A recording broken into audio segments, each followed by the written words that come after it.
Good news ngayong araw mga idol dahil Kai Sotto magbabalik na sa national team matapos ang mahigit 1.5 taong paghihintay sa unicorn ng Gilas Pilipinas.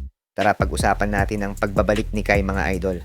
Pero bago yan mga idol, pindutin lang ang subscribe button para updated ka sa latest basketball news and highlights. Maraming Gilas fans ang nagbubunyi matapos kumpirmahin ng SBP at ni Coach Tim Cone ang pagbabalik ni Kai Sotto sa national team. Matapos nga ang iba't ibang drama sa loob ng 1.5 taon kasama ang injury, issue sa sahod at mga iba't ibang priorities abroad ay eto na. At muli na nating makikita si Kai Sotto suot muli ang Gilas jersey. Sa pagkakataon nga na to mga idol hindi na natin kailangang halongkatin pa kung paano napapayag si Kai na bumalik sa Gilas dahil ang importante ay makikita ulit nating maglaro si Kai sa FIBA.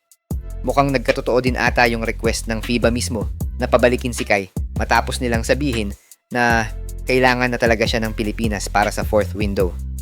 Ayun nga sa update na ibinigay ni Coach Tim kahit na malakas daw ang ulan ay napalitan naman daw ito ng saya dahil muli nilang nakasama sa unang practice si Kai Sotto.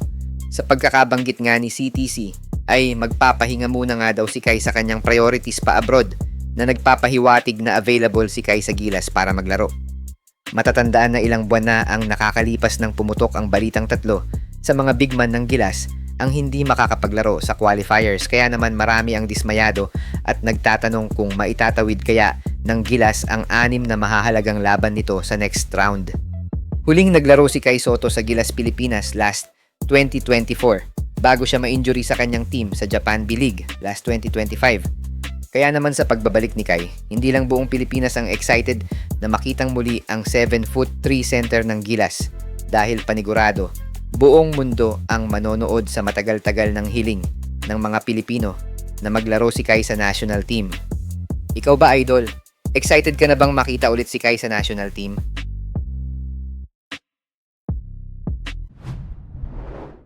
Hi guys! Kung naghahanap ka ng legit Gilas jerseys, marami tayong partner stores ang nagbebenta niyan. All you have to do is i-click lang yung link sa gilid ng mga video at magpa-pop na yung mga stores sa gilid. Get yours now guys at huwag kalimutan mag-subscribe kay Overdrive Highlights.